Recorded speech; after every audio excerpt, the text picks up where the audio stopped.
offer premium value-added services. This way of making money off Fiverr actually involves you trading your time for money. Now, don't get upset. Don't finish this training just yet. Give me a chance to explain.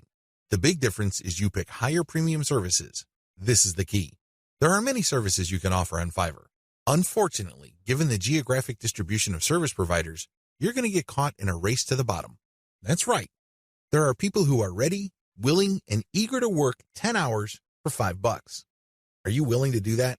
If you're like most people who live in America or Western Europe, the answer should be a resounding no. After all, you value your time. If you just wanted to earn $5 for 10 hours of work, you probably would be doing something else. There are a million other things that you could be doing in your neck of the woods to earn far more money than $5. Let's not kid ourselves. However, that is always a possibility if you are careless regarding the service you offer. The first thing that you need to do is to pick higher premium services you can offer.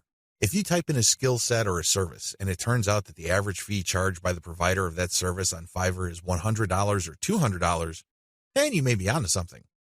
Additionally, you can bundle many different tasks that you do yourself and you charge a premium. Here are some examples.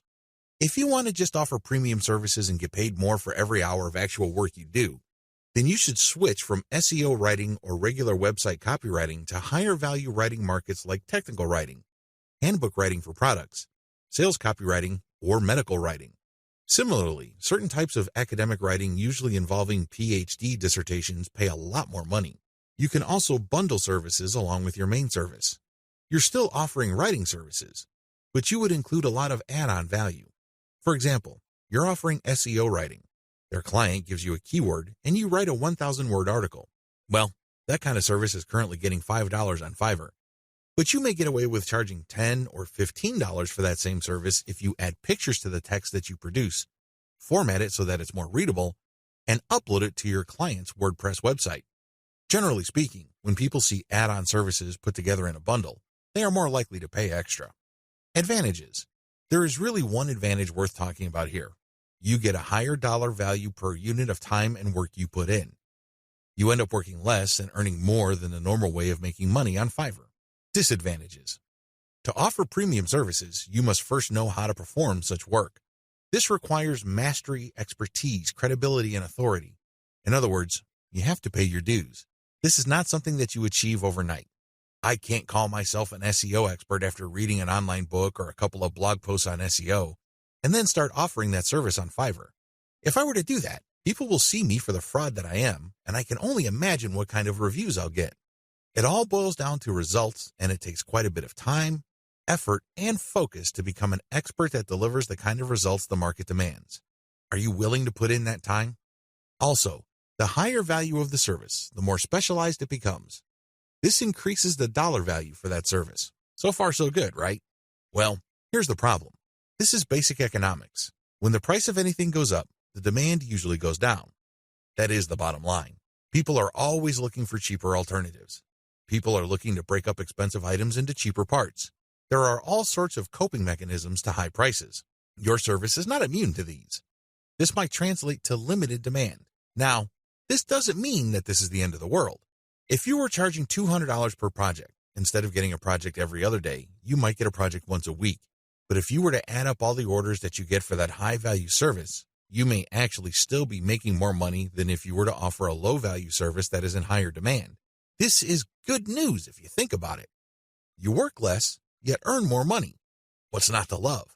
Unfortunately, you have to be very careful regarding the niches of services you offer because some niches have such low demand that it's just not worth it regardless of how much money you charge. Another disadvantage to this Fiverr alternative is the need to build a brand or reputation. If you want to justify why you are charging $25 for something that other people charge $5 for, you'd better have a solid brand or reputation to back it up. As you can well imagine, it takes some time to develop such a reputation. You create a brand based on consistent quality. This takes time. Finally, there's always a chance that people will not buy from you if they see that you're offering a premium service on Fiverr. To these people, Fiverr is the kiss of death. These people have essentially written off Fiverr as far as quality goes. According to these individuals, when a service is listed on that platform, that service is no good. It's going to be almost impossible to persuade these people to buy from you regardless of the fact that you have a lot of testimonials and you are able to produce solid results. You're just going to have to live with this disadvantage. Unfortunately, depending on the niche of your service, the majority of people who might demand your service might think like this. Step-by-step directions. To offer value-added services, you need to take 3 steps. First, you need to figure out what your areas of expertise are. You have to write down all the things that you are good at. Please understand that these are things that you're actually good at. This means people compliment you or may have even paid you for this type of work. Of course, you did it as a favor, so the payment is basically a token.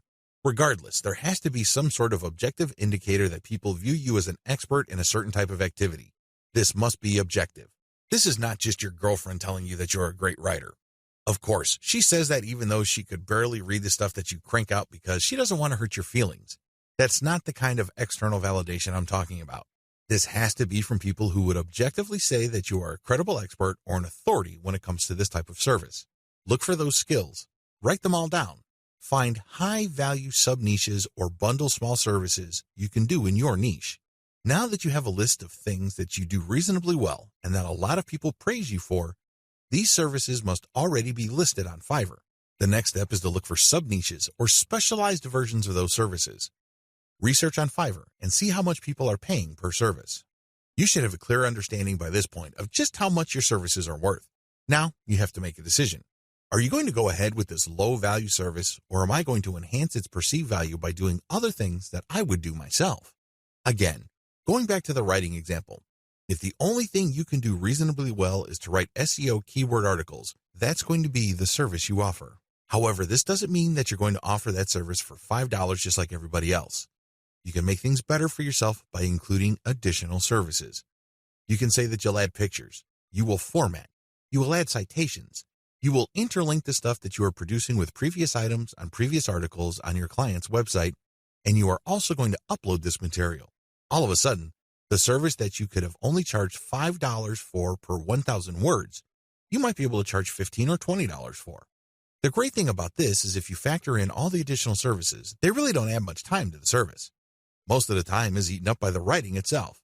This way, you actually increase the value of your time by including these add-on services. Create a package and get testimonials so as to convince people to buy your package. 6 better ways to make money off Fiverr. This video is an overview of the 6 different methods anybody can use to make real money off Fiverr. Let's get one thing clear. If you want to make chump change or beer money, Fiverr is the place to be. There are lots of graphics designers designing banners from time to time or ebook covers once a week who make enough money to buy beer on the weekends. However, if you have a family to support or if you want to make real money, you need to think big. You need to think outside of the traditional freelancing box. In other words, you have to decide on and commit to making money without trading in your time for money. At the very least, you're going to have to commit to and dedicate yourself to charging a lot more for your time. These are the 2 key elements that include all 6 of the methods I'm going to share with you in this training. Always keep your eyes fixed on the problem you're trying to solve, selling time for money.